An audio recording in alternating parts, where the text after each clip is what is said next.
So we're coming off the excitement of last week giving away our first original RX Smart Gear jump rope as part of our hashtag Road to 1,000.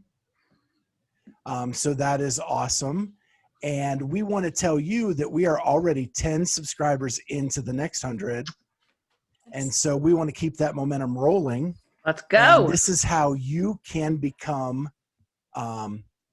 able to win a brand new customized RX Smart Gear jump rope. And that is 1, subscribe to our YouTube channel, the Clydesdale Fitness and Friends.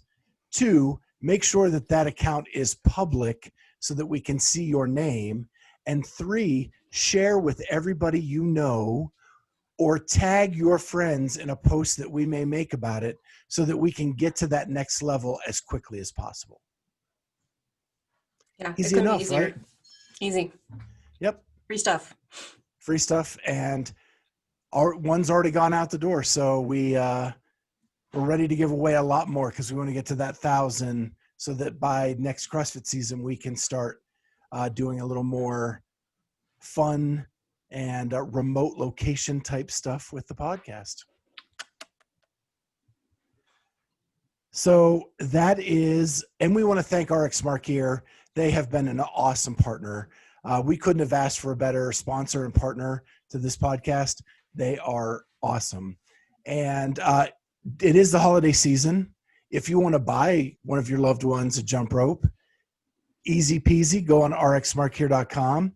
You can customize it, get the colors, the patterns that you like, and you can get 15% off by typing Clydesdale 15, all caps, at checkout.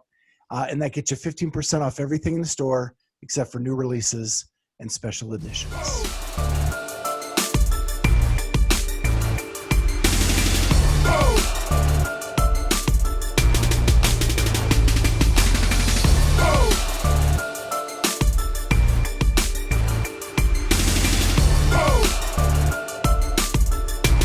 Hey, Becca. Hi, how's it going?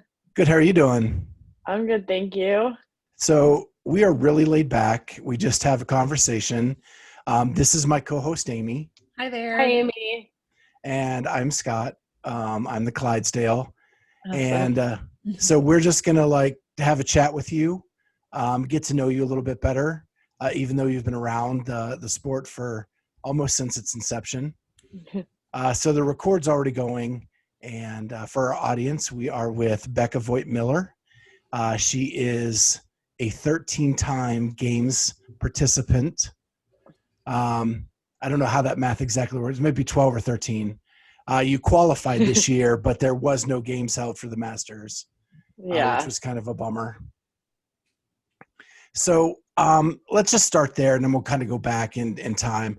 So COVID hits. It's a crazy year. You finished 4th in the age group online qualifier. You're going to go to your 13th games, and everything just stops. Yeah. Yep, it just stops. I know. It's one of those funny things where I actually just the other day, I was like, wait, is this my 3rd time? Did I make it to the games this year? And I mean, it's one of those things where it's like, I feel great that I was able to participate in the age group qualifier.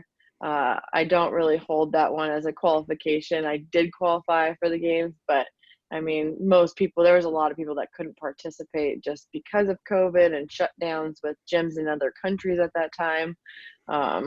So yeah, it's been a very interesting year. And for me, I thought life would slow down, and that's not the case. Life has definitely sped up. I can't believe we're in October.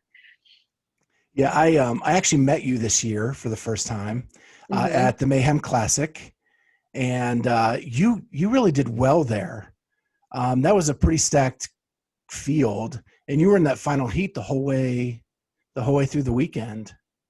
Yeah, I was actually pleasantly surprised with all of that, just because I was still coming off of an injury, and even though I was able to participate in the games that year, just things were not all the way where they should be. And I'm still really trying to get everything back to where I was before the injury. But I'm very happy with the Mayhem Classic. There was definitely things that I had been working on, like running, that really did pay off there.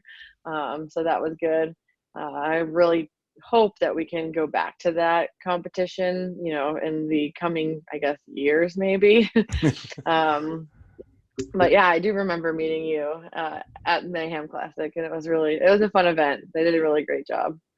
Yeah, I worked security for the event, and it was the best event I've ever been to. Just so intimate and fun to get to see you guys that up close and personal. And it really kind of brought the action right to you. And they ran it so well too. It They was did. definitely like a games caliber type of an event in that regards. Definitely there was no like delay. Yeah, I was really pleasantly surprised with that. This isn't even in my notes, but they had the TVs with the rep counters. Did you guys hmm ever see those when you were actually working out, or was it something so new that you didn't even think to look at it? Yeah, I mean, it was definitely not something that was on my radar, although I don't even think it was working. Um, Unfortunately, it wasn't working that whole most of that weekend. Well, that So The hellacious, storms, the right? hellacious thunderstorm yeah, that came through on Saturday that started to flood the place. yeah, definitely. That was pretty gnarly. Yeah. But they also, that's the same thing. Like they also handled that very well. It wasn't anything that was just, you were kind of like, I don't know where to go. You knew exactly where you could go, and kind of like they switched gears really well. So I guess my question, and we'll finish up this year and then move on to other stuff. But what was it your intention to do some more sanctionals and try to compete in the open division at the games? Yeah. So I was going to be doing the West Coast Classic, which I think it was a week and a half. The event was set to go a week and a half prior to that. They shut us down. And then that's when everything kind of like came to a huge halt. So yeah, I was really looking forward to going to that one. I definitely thought my chances of qualifying were high. And so that was a bummer. But then it's also one of those things where I haven't had a year off in 13, 14 years. So to have a little bit of a time to step back was not the worst thing in the world. But yeah, I definitely want to try to qualify again for the next year. But we'll see how everything really transpires. So, Awesome. so you mentioned your injury, and we all, followers on Instagram saw your video of your injury. So I think if I'm remembering correctly, you caught a clean wrong, and damaged your hand and had to have surgery. Can you kind of just fill in some gaps with us there on how that recovery is going? And Yeah, that's very correct. I caught a clean wrong. It was for the team series. And I caught a clean that just, it looked like a regular fail, but my hands got caught on my legs. And so I unfortunately broke my hand on my right side, and I basically had a spiral fracture on my left pointer index finger. And so, yeah, being casted on both hands was interesting and pretty terrible. And that was in 2018. So that was right at the end of 2018. So I had a few different surgeries. I had a plate put into my right hand, and that really pretty much fixed it very quickly. So being able to use my right hand really did happen very quick. I wish I would have had the same injury on my left hand, because then I had a whole slew of problems with my finger. The doctor that I first originally went to, it just didn't set correctly. And so I had to go to another hand specialist. And then we did another round of casting because the bone just would not heal. So that was like 4 or 5 months of casts, just in and out of casts, because the bones were just taking their sweet time to get back to a hardened state. And then I had a good couple months of no injuries. Everything was coming back. I was able to use my hands. And then I was in physical therapy for just some shoulder issues that I was having because of the hand. And then I broke my fingertip.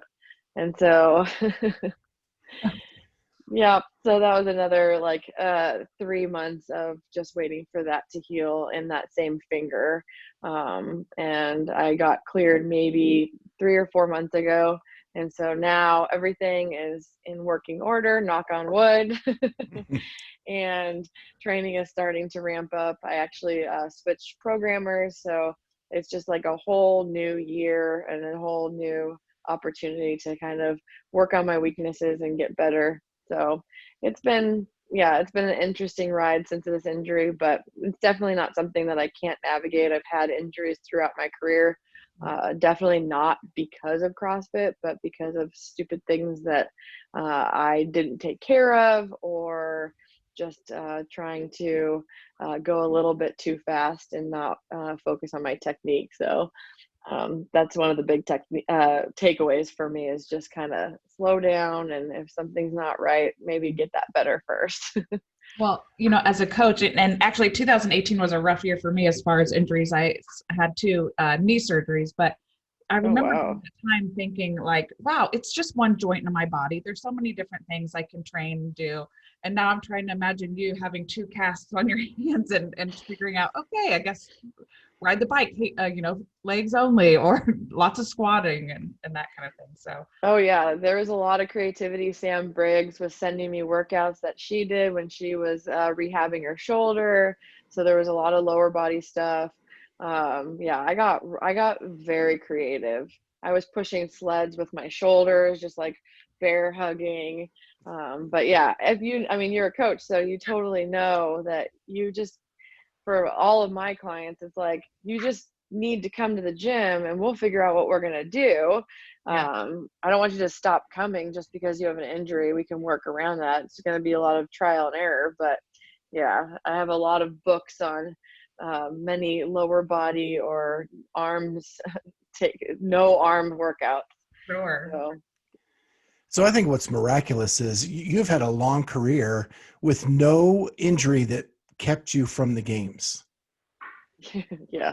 Like it was either luck of timing in the year, or you just never had an injury so severe. Now that hand injury looked rough. Yeah, that one was really rough. And also because the Open was in October, I actually didn't think I was going to be able to complete the Open. And then it was like the first week of the Open, I think it was rowing and wall balls. And I was like, oh, okay, I can do this RX. And this is something that I've kind of been doing. Like, you can just like hold the ball with just flat hands and not use your fingers or anything.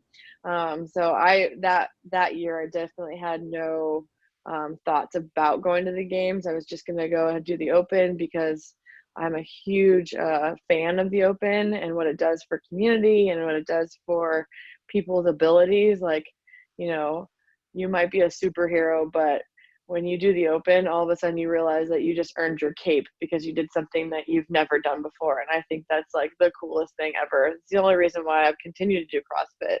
It has nothing to do with my fitness and that all that aspect. It's really the people within the community that just do things that they've never thought they could, or start to feel better. Like, I love changing people's perspectives, and that way they can change their own life. It's just so cool. So that's what I want to kind of get into now. And I'm going to go back into like your childhood.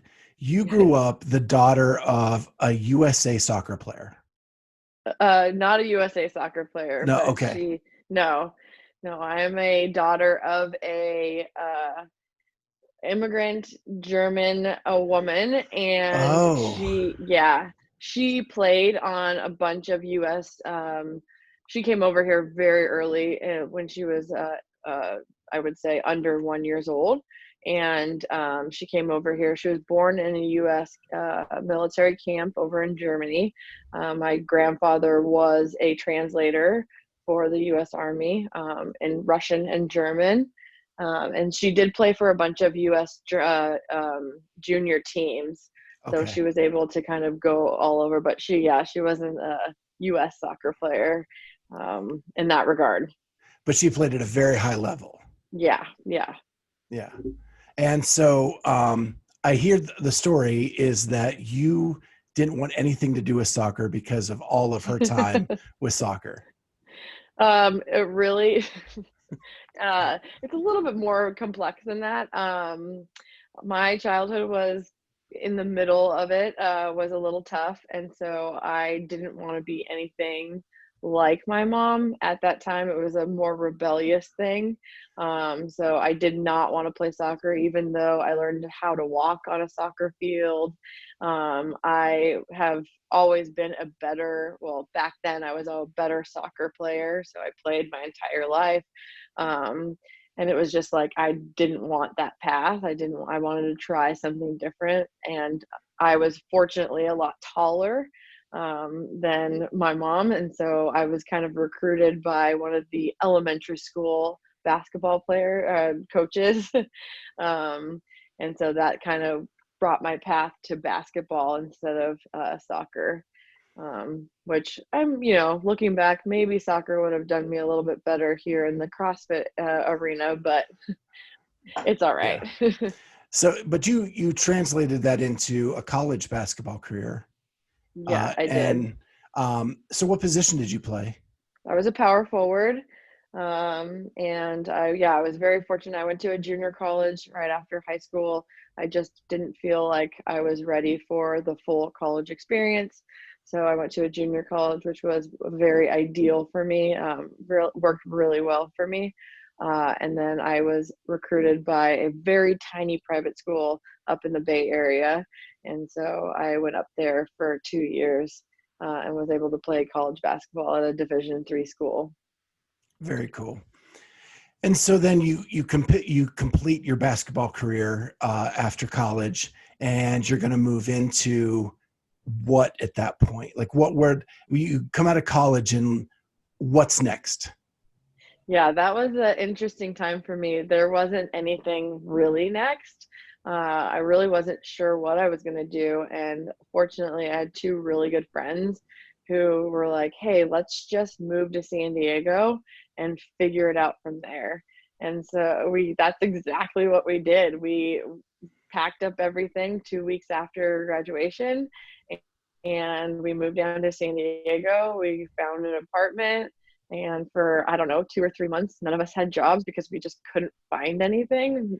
We were definitely trying, but luckily my friend's dad bought us season passes to SeaWorld. So we were able to do some sort of thing that was of entertainment. And they also have a beer garden there. So you got one glass of beer and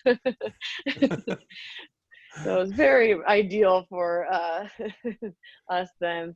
And then I moved into kind of the mortgage banking industry, and I worked in that world for, I would say, how long? I don't know, 5 or 6 years.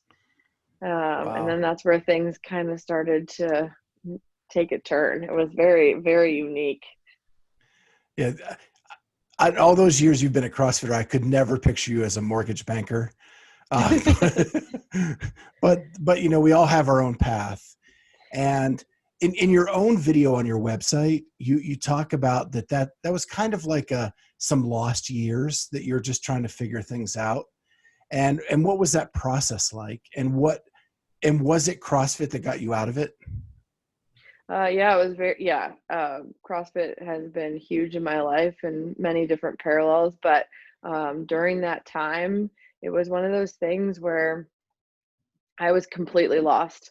I left basketball, I had a team, I had a community, and then all of a sudden, while I still had family and my friends that I moved down with, that community just got much smaller. And it was a time where I didn't really know what I was doing. I was walking around 24-hour fitness, right? It's not something that I was used to. It's always been in the weight room with people that were always wanting you to do better. And so when I got to this stage in life, I was just kind of like lost. I was partying a little bit too much.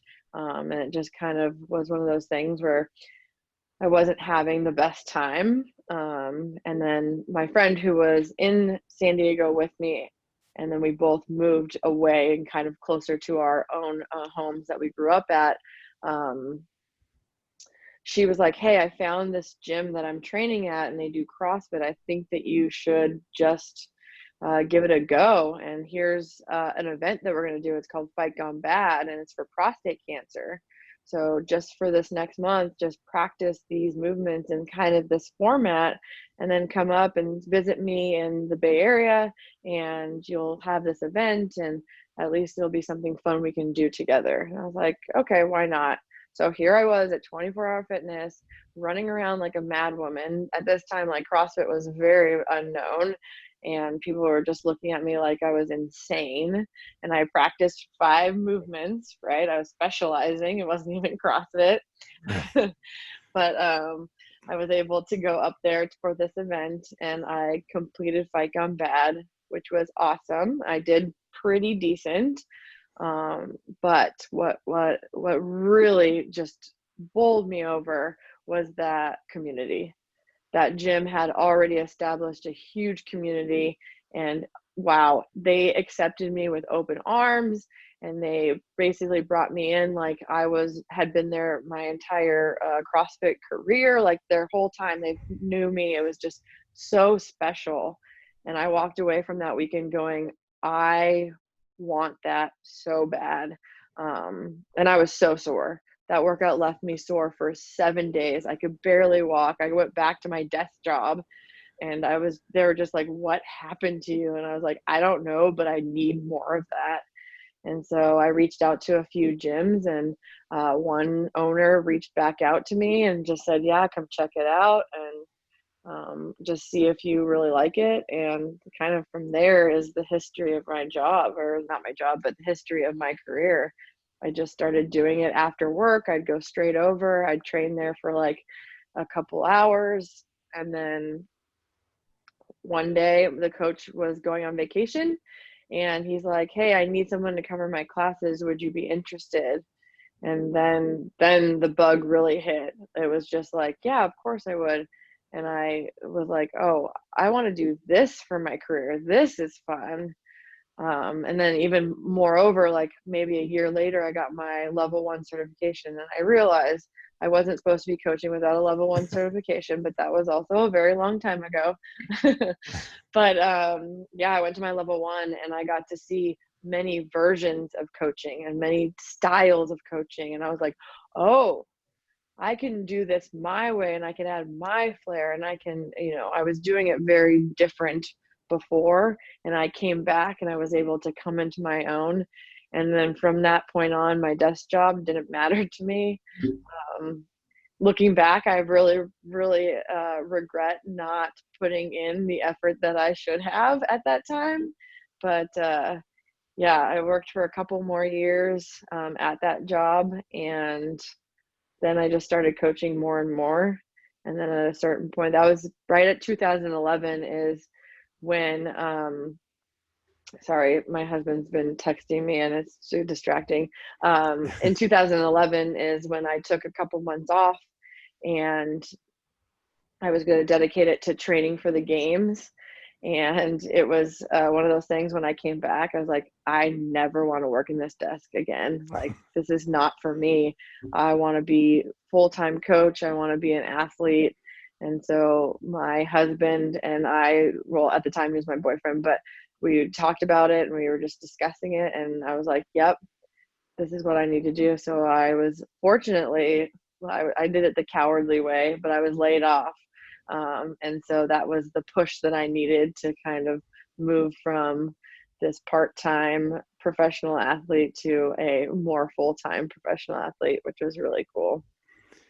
So in those early years, you have a legendary friendship group that kind of formed, and that's with Katie Hogan and Kristen Clever. So how did that all form, and how did you guys become that close friendship?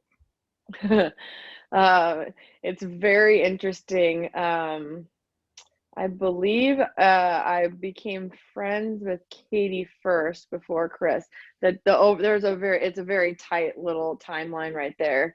But they both came into it, and Chris came in to the gym trying out an actual specific CrossFit gym. Now, Chris was basically born into a 24-hour fitness. She taught herself, she like submerged herself into videos, and she was able to like teach herself how to do CrossFit in a 24-hour fitness. Like, and she did not care. She put the blinders on and she would do like all out workouts at 24-hour fitness and like put up some crazy times. Like, she's just so good at being able to do that. And so when she decided that she wanted to try out a CrossFit gym that is dedicated to CrossFit only, she was already really good. And so I think I coached her first class. And that was pretty interesting because she brought 2 other friends, but she left everybody in the dust. And we were just like, who are you? And so at that point, it was just like, oh, well, obviously I want to get to know you because you're in our gym and you're part of the community. And then from there, we just kind of started training together. I was relatively good and she was really good. And it was just one of those things where we just, gravitate to each other to make each other better. Katie Hogan's a different story. Katie Hogan was at our gym for a couple months and taking morning classes. And because I was at a desk job, I was only coming in the evenings. And all of a sudden, Katie Hogan comes in and all the coaches, all they can say is, the next Becca Voigt is here. You like kept talking about it, just this girl and how phenomenal she is and strong. And she's got these amazing, strong legs. And I was just like, who the hell is this chick? And it was one of those things that after a few months, they were able to talk her into coming to a weekend class. And then they were like building her up for months. And it was one of those things where, I walked in and she was there and I was like, you know what? I'm either going to hate this girl's guts or we're going to just be friends. Like it's got to be one or the other. And I was like, I can't love this community and then do the opposite. And so I was like, all right, we're going to be friends. And so I just walked up to her and said hello. And I think I was injured at that time. And I was just like, I'm going to take you under my wing. And if you're going to be the next Becca Voigt, well, then let's go. Let's make this happen. And then she became, and still is, one of my best friends.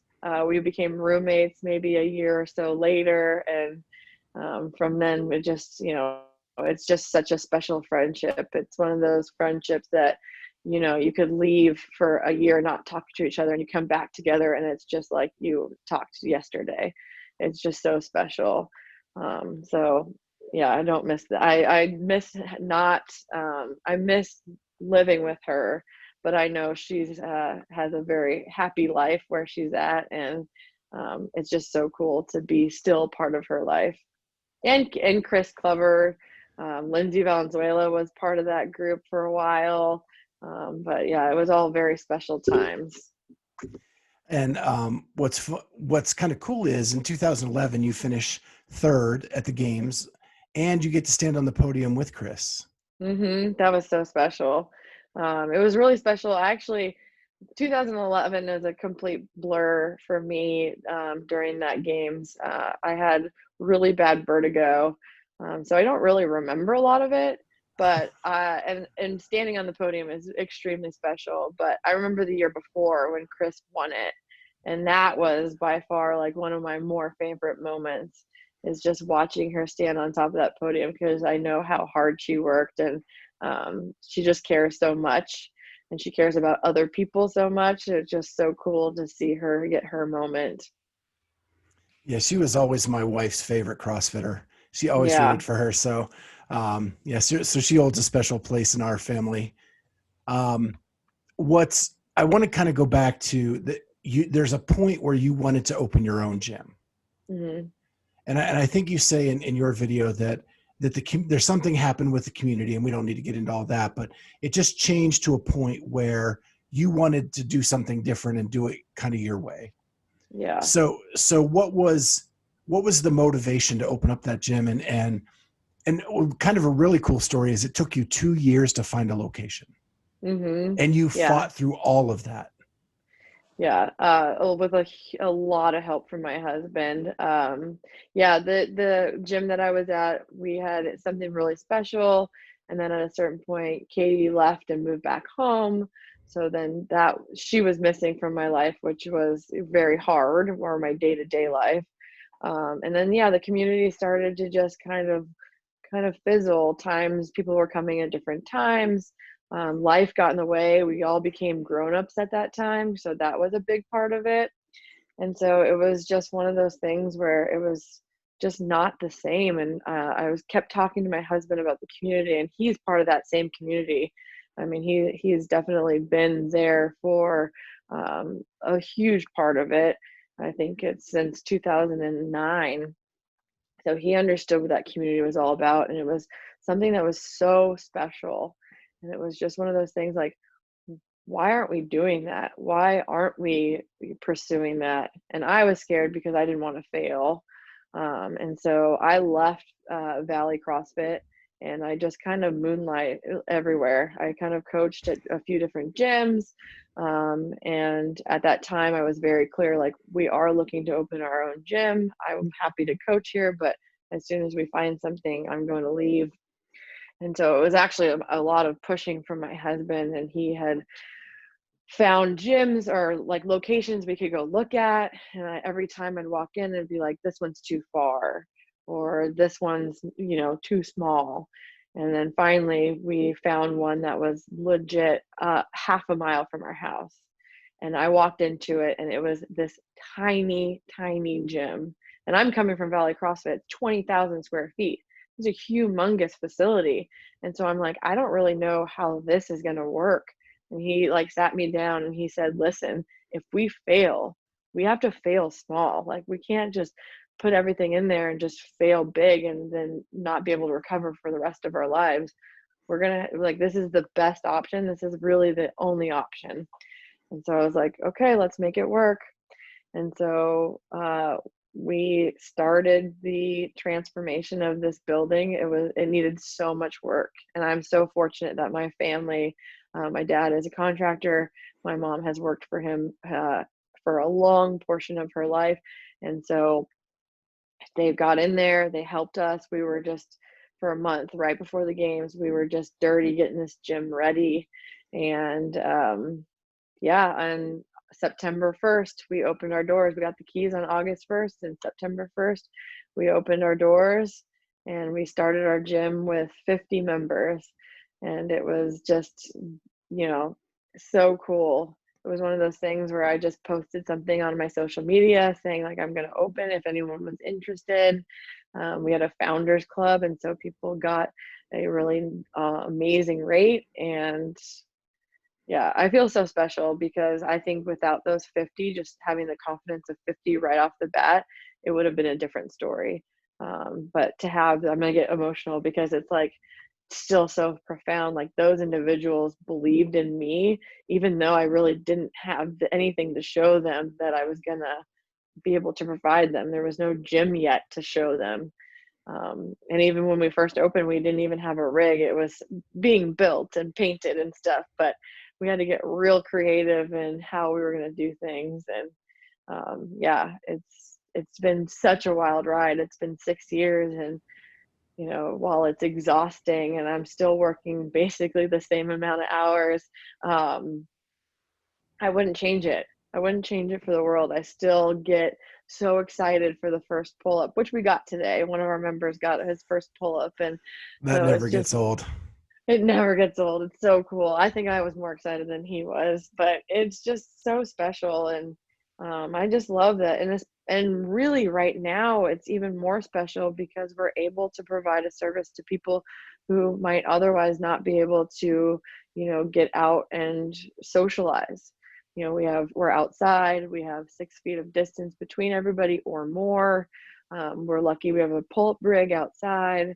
And so we're able to kind of continue our fitness journey with everybody being safe. And so I think it's really cool. We've also been an opportunity to introduce people who would live at 24-Hour Fitness because they can't go there. Gyms are closed. They've tried out what we have to offer. And I think we have some converts, and that's really special too. We've had an opportunity to show a bigger demographic what CrossFit's all about and why the community is so special. Did you always have an outdoor space, or was that something you had to develop because of COVID, or? We always had a back parking lot, but it wasn't ours. It actually, we're actually on a lot that has two other businesses. And so we are paying to rent this big, I don't know, it's like just under 2,000 square feet of space for our outside spot. Right now it's getting a little misty, so I don't know how that's going to go. Rain's going to come eventually, but So are you guys yeah, still in that original location then? yeah, we are. Yeah, it's really cool. So it's still really tiny. Like our gym is still really tiny. Our members laugh at us, or people who come from a different gym, they laugh because everything has a spot and everything has to be perfect. So like the plates are always stacked straight up, the numbers are up. Everything has its place so that we can maximize our space. But yeah, it does come off as a little anal. But when you walk into our gym, the first thing people do notice is it's very tidy, it's very clean, and that's one thing we do pride ourselves in. So if they want to call me anal, that's fine. Well, I have a question about your logo.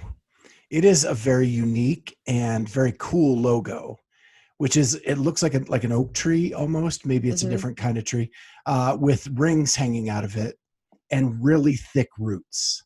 Is there some symbolism to that, or was it just something that looked good? It's a little bit of both.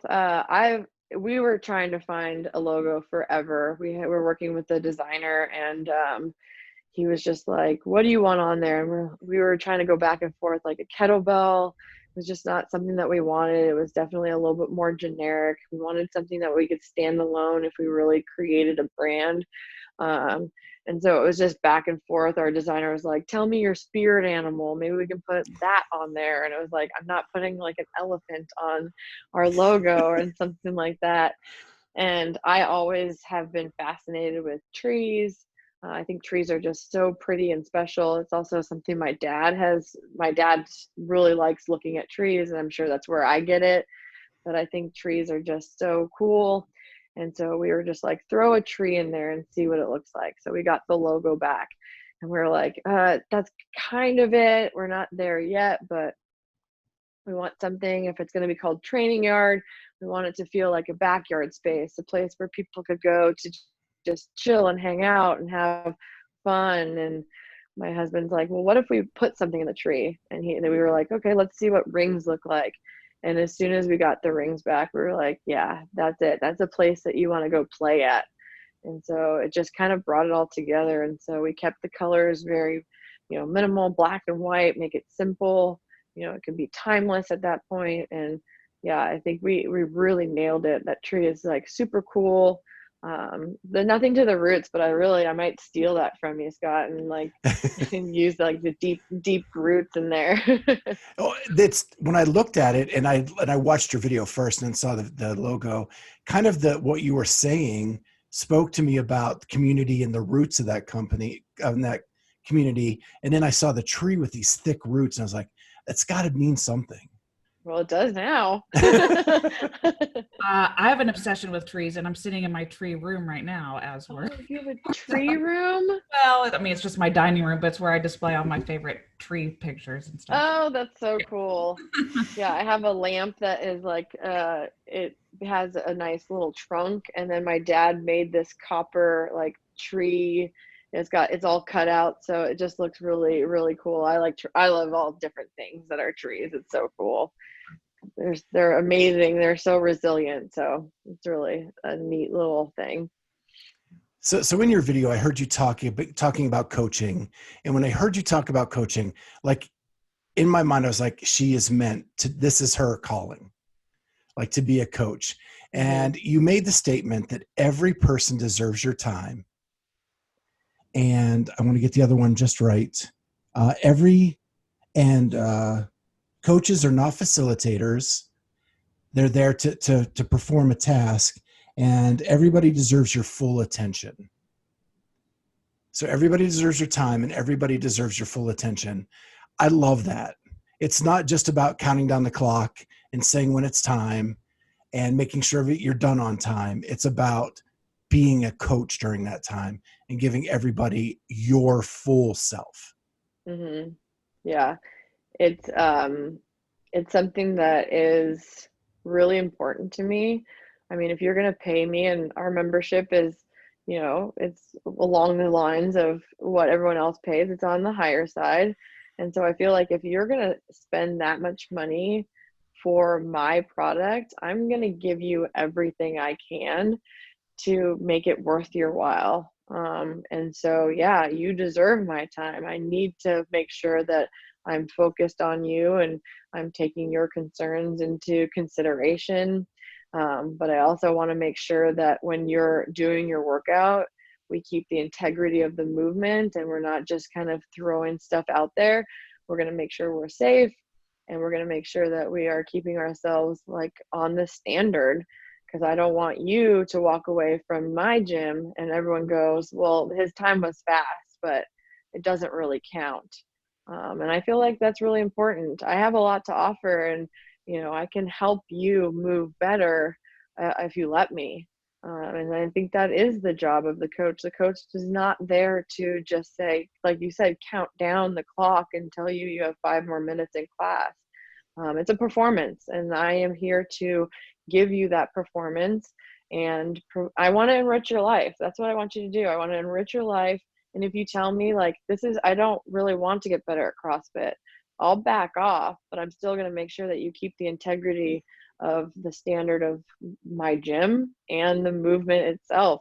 But for the most part, people really welcome the corrections. And I mean, it's not for everybody. Some people want to be left alone, and it's probably not going to be a good place for them at our gym, only because like, I want to be involved in your life. I'm going to talk to you about your kids. I'm going to ask you how whatever event was that you did earlier in the week. I'm going to try to remember that thing because I want you to feel important. And ultimately, that's what it is.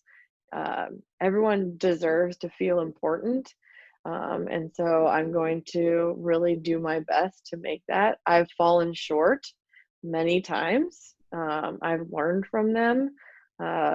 And I think that's all that we can do as human beings, is just learn from things and grow. And that's the same thing for fitness. I am continually teaching myself and learning from others how to be a better athlete and how to be a better coach. And I'm going to bring that right over to all of my members and anyone really who's willing to listen. I love that, because I think that probably the most important thing of a coach is to build relationships with people, because you want to enrich their lives. And I think it's so much easier for an athlete to accept feedback from somebody you have a relationship with. Like if you spend the time to establish this rapport with them, otherwise, certainly when there's drop-ins and stuff, you're offering them coaching, but I think it's so much easier to hear and accept that feedback from somebody when they know this is somebody who cares and wants me to get better and move better. Yeah. Oh yeah. I agree with that 100%. And even, you can ruffle some people's feathers even when you have that relationship, but I make it a point, especially for people who I can tell I have one gift, and that gift is I can read people pretty well. I fall short sometimes, but pretty well. So if I know that I've pissed somebody off, I'm just like, hey, I'm not trying to harp on you. I'm just trying to, help you get better or learn this skill. It is worth learning a part of this skill, whether it's a C and D or an actual pull up or a bar muscle up. Like, it's just good to, get people out of their comfort zone.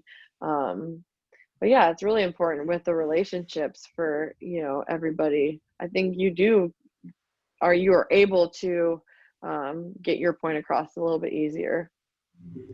In that same video, you say that you're not a great coach, which I would argue with. I think because your priorities are right, you are a great coach. But I think what you're trying to say is you're open to continue to learn and be a better coach, which is awesome. But there's a point in that video where you have one of your members tell a story, and I cried physically, and I'm a big sap. But it's the woman who has the tumor, and you ask her to come in to talk to you, and she has to tell you that she has to go through 12 rounds of chemo. And what you tell her is, if all you can do is show up and watch just so that you're still a part of this community and we can be around you. So it's more than just an air squat. It's about loving on the people that you can. Yeah. I mean, especially, I mean, currently in current times, this is a very secluded world that we're in right now. And that's something that she might have had to go through on her own, but I wanted her to understand that there are so many people around here, even if they didn't know what was going on, that would just, talk to that individual. I think it's so, I mean, we all want to belong in something. We all want to have that feeling of belonging. And so, yeah, if people, are 9 months pregnant and no longer can work out, like, okay, come hang out with me. Maybe I'll teach you how to coach or something. Or I really just want people to feel like they belong. And yeah, I don't know. Yeah, I'm a little speechless. It's one of those things that you kind of forget about some of those finer points, and it like really still strikes that chord. And, she's still at our gym and she's still there, doing awesome. And yeah, we have had a lot of those cases where people, have to leave for a certain period of time. And it's like, well, no, you don't have to leave. Like, you don't have to remove yourself from this community just because you're unable to do fitness. Like, come and do events, and, come do pumpkin carving with us, and, just still be part of the community. Because if it's still something you want to be a part of, why would I hold that away from you, just because you're not paying a membership?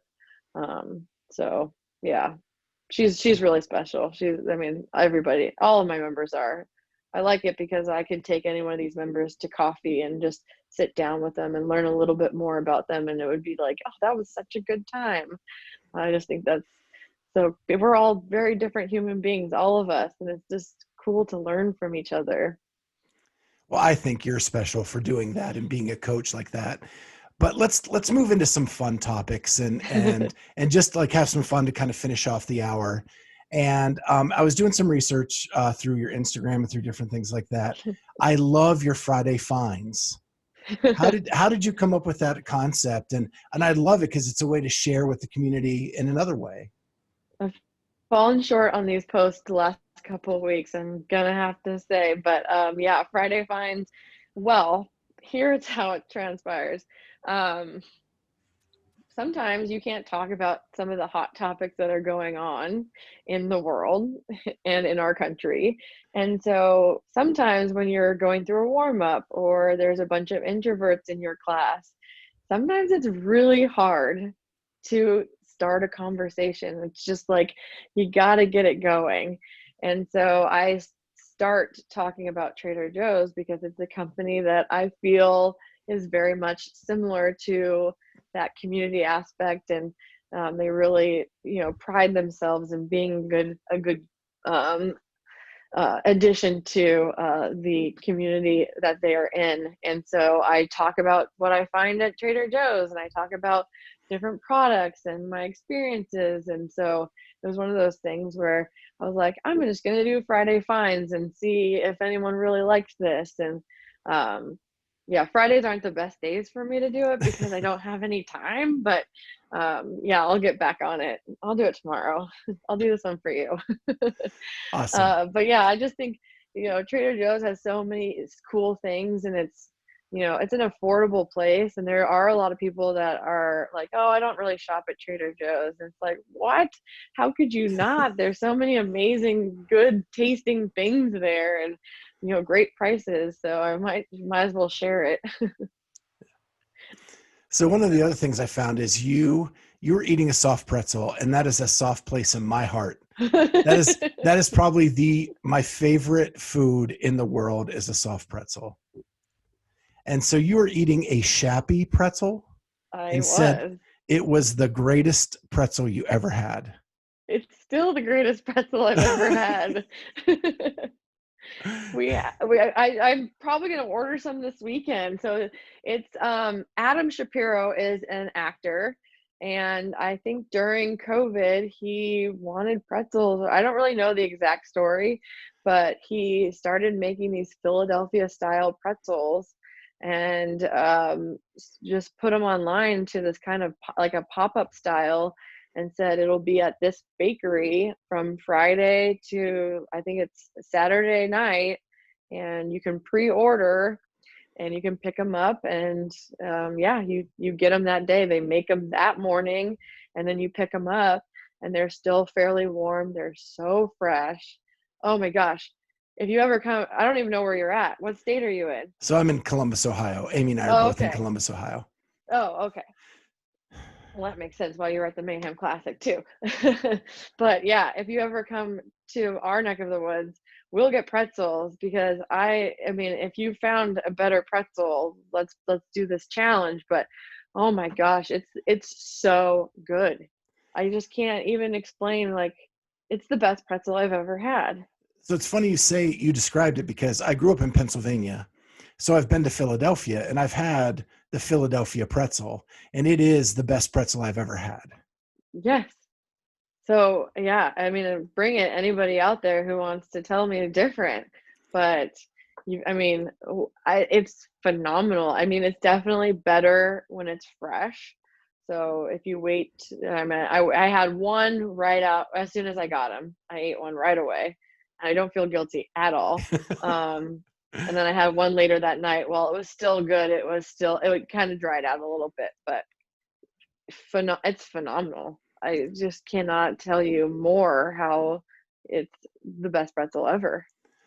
That is really cool. And they are my favorite food. I've had so many of them, but nothing like I've had in Philadelphia. You gotta find one in Ohio. I have not found any in Ohio that are near as good.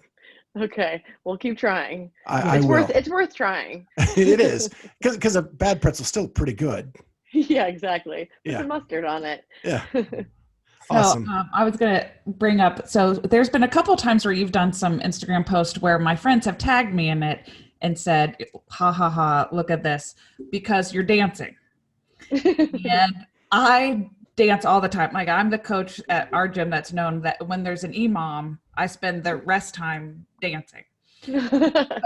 So what type of music, like what's your kind of jams, or it makes you feel like you want to dance during an EMOM, or just? You know, it's just a feeling that I get inside. I can't even explain really. Yeah, it's when I'm feeling my goofiest. However, weddings are so fun to dance with. I'm not talking about having any alcohol. It doesn't matter how you dance at a wedding. It's just so fun. I don't know if I've given myself like the permission to be as silly as I want at a wedding, but get me on a dance floor at a wedding and it is on. And even if the DJ is not that great, I can definitely feel the moment. It's all the love in the air, I think. But yeah, I don't dance regularly unless I really feel the beat or the groove. So, and I can dance to any music. It doesn't even matter. Give me country, give me alternative. It doesn't even, yeah. It's just that feeling inside. Yep, totally relate. I think the famous dance is when you are trying to open Training Yard. And Yeah, I think you had a broom in your broomstick. hand, the broomstick. Yeah. It's a meme. You can search it on your phone and you can, it's a meme. So yeah, that one, I don't even know who did that, but kudos to that person, because I use that one all the time. Yeah. That's when you know you've made it, when they make you into a meme. I have to agree. That's definitely a strong one, but even better, this is how I know I've made it, and it has nothing to do with any of my CrossFit. It's when you walk into some sort of like restaurant or coffee house, and you walk in and they have either your order ready, or they say, "Oh, hey Becca, how's it going? Do you want the regular thing?" That's when you know you've made it, because it doesn't matter where you're at. If you've been in there and you've made an impact in somebody's life that they remember your name, that's freaking cool. Yeah. You know, there was a Greek place. It was a hole in the wall. It was just a hole in the wall. And I went there all the time. The Greek salad was amazing. And after a while, they'd pick up the phone and they'd be like, all right, are you getting the regular, Becca? Are you going to add beans to that? And I was like, sure. And I literally hung up the phone and I was like, I've totally made it. That's great. So one of the other topics I want to talk to you about is you're a dog lover. Mm-hmm. Tucker, yeah, Tucker's here. He looks so pitiful right now. Oh, he's popped his head up for you. But yeah, Tucker's here. He's the most loving dog ever. He's just so cool and so cute. But yeah, we allow dogs in their dog area at our gym. So they have a dedicated grass area that they can go ahead and they can be there as long as they're nice and they're nice to people and other dogs. But yeah, I love dogs. I feel like I'm kind of a dog, not in the bad way, but a good way. The funniest thing is Amy and my other co-host Kat are dog lovers. And every time my guest shows the dog, they make sounds. And so the camera goes away from your dog to them oohing and awing over the dog. I tried to pause. I did. I tried to pause and then make the oohing and awing. Yeah, you paused for a minute. So we got to see Tucker and then Amy did the Yeah, you can kind of see him now. Look how pitiful that is. He is the best at making the most pitiful face. I feel guilty. It's like, you haven't walked me yet today. It's So combining one of these topics, you actually did a Friday Finds with Tucker. I sure did. I mean, Trader Joe's has plenty of dog stuff. We have to, we can't just talk about food at Trader Joe's. We've got other things there. Wait till my wine post. Wine is much cheaper at Trader Joe's than anywhere else. It's a little bit more expensive now, but. Oh yeah, it's a little bit more expensive, but you can elevate it to a different brand and get some nice tasting stuff. All right. So I also wanted to talk to you about Reebok. You have been with Reebok since 2011. That's a really long relationship. Yeah. And and I think one of the most innovative advertisements was done this year for the Nano X, which you were a part of. And it was like a TikTok-ish video where you guys put the shoes on, took them off, and then threw them to the next person. How fun was it to be a part of something like that? Oh, it's been amazing. It's one of those things where I pinch myself regularly and just like, I can't believe that Reebok is still sponsoring me. It's very special. I know that that's eventually going to go away. That could go away next year. But it's been such a great ride, and they are more than just a company supplying goods. They do care. I do consider all of the people that I have come in contact with as my friends. They genuinely care about me and ask me about things that don't pertain to our contract.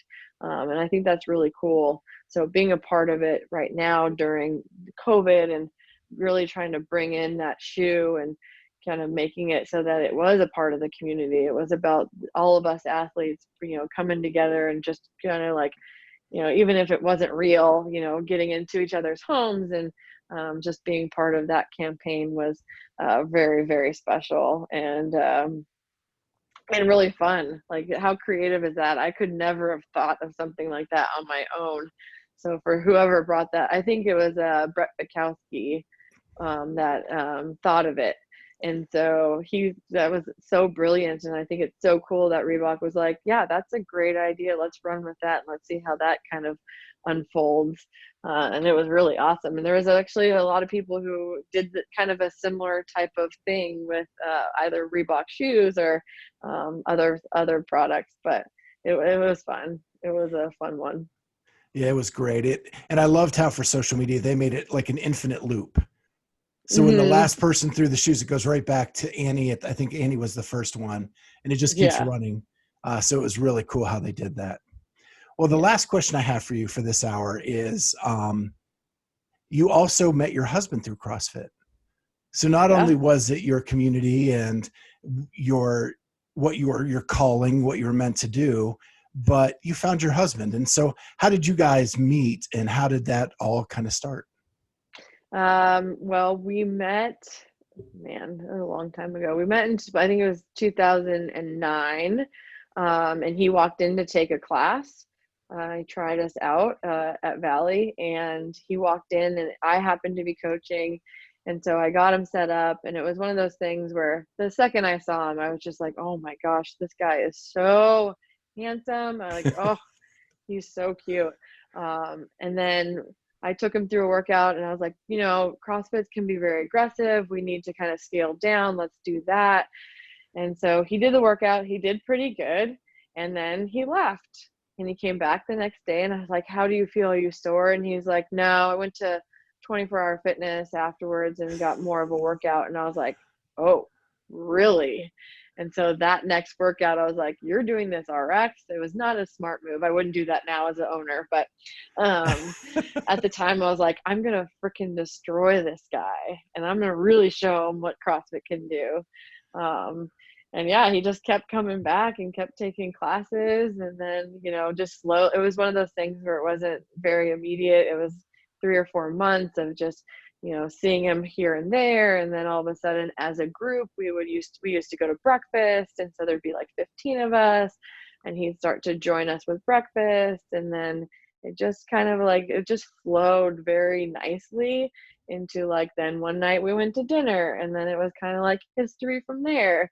And it's just been really cool. He proposed to me, and then I was coaching another class, and he interrupted with questions for a double under rope climb workout.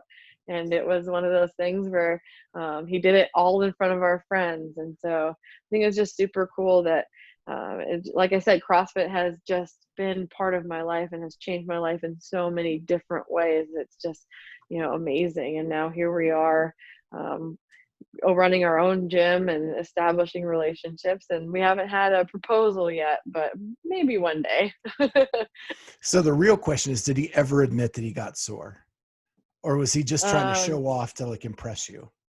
No, he actually just said that it was the fact that he used to go to 24-hour fitness for 2 or 3 hours and work out. And so he left, the hour class with a 20-minute workout and was like, that's it. That's all I needed to do. There's no way. So he just hadn't bought into the CrossFit methodologies. And so, pretty soon afterwards, I think it was maybe 2 or 3 weeks of doing that in 24-hour fitness. And then all of a sudden you walk around in 24-hour fitness and you're like, I don't really know what to do anymore. Those are really weird machines with cables. And I think I'm going to go back to CrossFit where it's going to push me a little bit more. And you don't have to think about it. So yeah, he wasn't being too tough. It was just that he just didn't really understand fully what CrossFit could do. And he found out real fast. Well, I want to thank you so much. This has been a fun hour. You're an amazing woman. I've always wanted to talk to you, and so glad that you came on the podcast. Well, thanks for asking me. I had a lot of fun. I can't believe it's been an hour. That was so fast.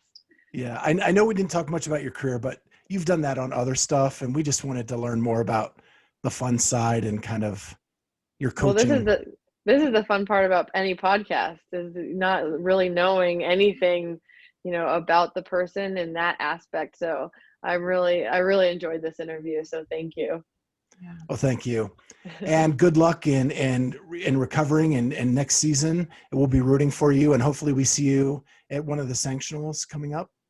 Oh, I'm sure you will. And hopefully I'll be back in Ohio soon. Yeah. So we'll see. There's no plans for it, but hopefully. Yeah. There's always the Rogue event with the Legends competition. So. Well, let's hope that comes back for sure. Yeah. Awesome. No more competitions online. Well, thank you, Becca, and have a great day and a great week, and we'll talk to you soon. It was great. Thank you so much. Nice talking with you guys. Have a good day. All right. Bye. Bye.